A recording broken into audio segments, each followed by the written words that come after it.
After heading to the PX and grabbing the supplies she needed, Claire stared at the building they were about to enter. Compared to the other buildings on the base, there were no windows or signs letting outsiders know the types of activities going on inside. "Thanks for the ride." Chelsea waved a hand at the man in the Jeep. As it drove away, the man waved a hand at the three of them. Claire watched the Jeep go down the road before seeing the turn blinker light up and it disappearing behind the building as it turned the corner. Looking back at Chelsea, "Seems like you're a popular person." Hearing Claire's comment, Chelsea laughed and shook her head. "He's just someone I've been in training with a couple of times. As part of the military police for the base, I often work with other areas in simulations requiring cohesive teamwork." "Like what?" Hannah asked, sounding curious about Chelsea's work.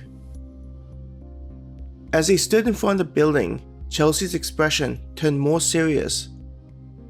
"A lot of the simulation dealt with our base being invaded by a foreign force, requiring our ability to either fight off the intruders or give enough time for civilians to escape."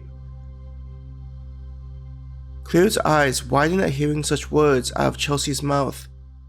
"Chelsea?" Words felt like they were stuck inside her throat. Looking at Claire, Chelsea made a sad smile. "I'm guessing you're wondering why I would tell you such information." Slowly nodding her head, Claire felt a sense of dread building up inside of her.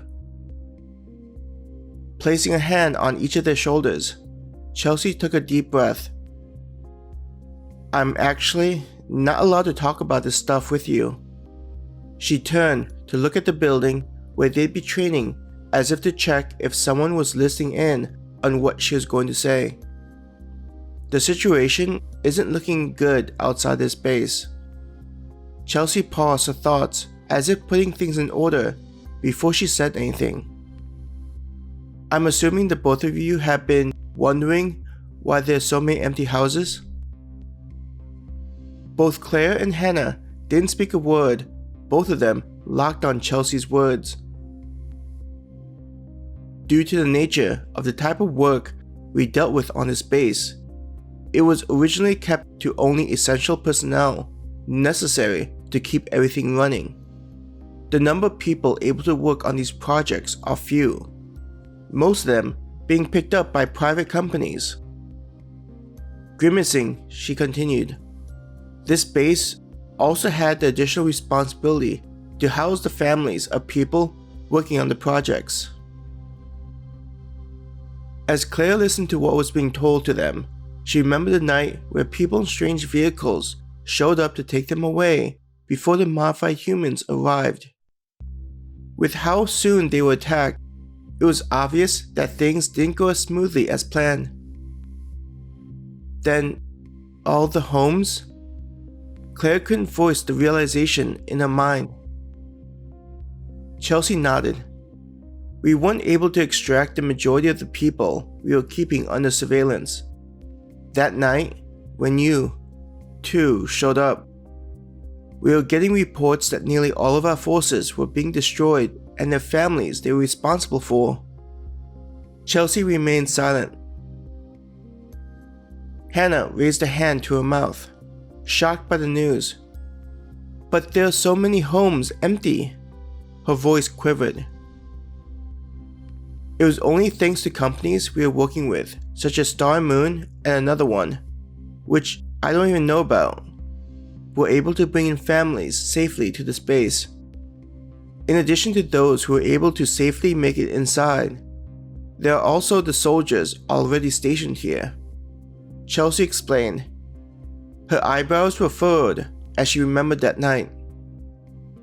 It appeared that Chelsea wasn't finished with what she was planning on sharing, so both Claire and Hannah stayed silent. "The reason why I'm allowing you guys to join in on the training isn't just to keep you guys occupied, but instead to get ready for a real and dangerous possibility."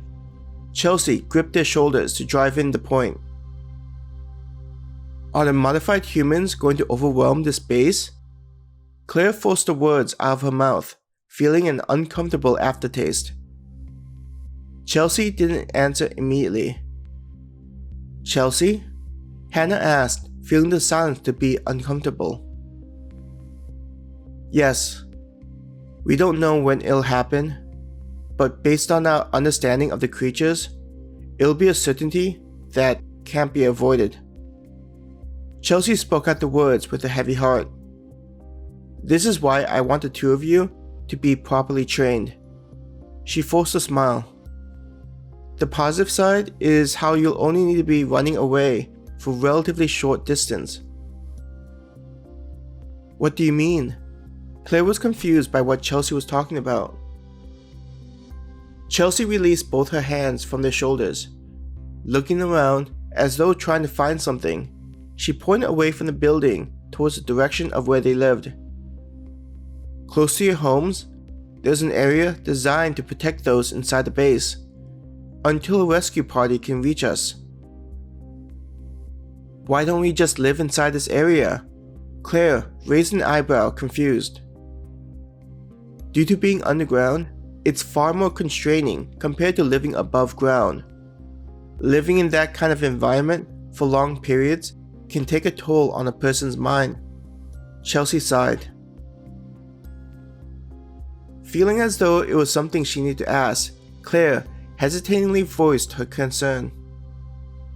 If most of those families were killed on their way to the base, then doesn't that mean the modified humans are stronger than our military forces? Inside of the emergency shelters underground, won't we be waiting for help from people not likely to show up? She tried to not think about having to live underground for decades, hoping to survive until help could arrive. Will we even have enough food to last until help comes? Though the topic was scary and grim, Chelsea was able to offer a smile. Though living in such a place may be a burden on the mind, food supplies aren't something we have to worry about. Why not? Hannah made the follow-up question. Chelsea looked at them, saying, "What I'm going to say can't be shared, especially this part. The emergency shelters were designed with the help of Star Moon. The military contracted them to design the whole thing, so we don't have to worry about the quality." With the name of Star Moon popping out of Chelsea's mouth, Claire remembered the various buildings they had seen inside of Star Moon Studios. There were things that she had witnessed which still baffled her thoughts about how they were able to accomplish such tasks. When Claire looked at Hannah, it was evident that Hannah was thinking of the same thing. During the time inside Star Moon Studios, they had spent days talking about all the different things they had witnessed, especially in the medical-related fields. Chelsea tapped both of them with her hands in an attempt to cheer them up. "It'll be okay. I'll make sure to keep an eye on the two of you whenever I'm not on my shift. If I hear anything serious coming up, I'll try to get you two into the shelters as soon as possible, meaning the training might not even be necessary." She tried to make a comforting smile, though it was apparent that she was concerned about the eventual outcome occurring. "Let's get inside and start you guys on the usual stuff." Taking a deep breath, Claire tried to shake off the dread after hearing the words from Chelsea. It wasn't a happy thought, hearing someone in Chelsea's position talk about the world being plunged back into danger at a moment's notice. Claire looked towards the walls protecting them, seeing the observation stations where soldiers would be monitoring their surroundings in hopes of detecting any modified humans. She tried not to think about how the soldiers protecting them are likely aware that they would be the first to die if modified humans were able to bypass the defenses. For a second, Claire could see the windows being covered in blood. Blinking a few times, the image of the blood disappeared as though it were only her imagination. What was that? Claire shook her head. Claire? Chelsea gently placed a hand on her arm. You good? Trying to forget what she saw, Claire looked back at Chelsea, smiling and saying, Let's go and have some fun while we also get some training. As they walked towards the building, Claire looked back at the wall. She hoped that Chelsea was wrong about the threat from the modified humans. As she looked forward, following Chelsea, Claire wondered if her parents knew about the situation and if they were trying to hide the reality from her.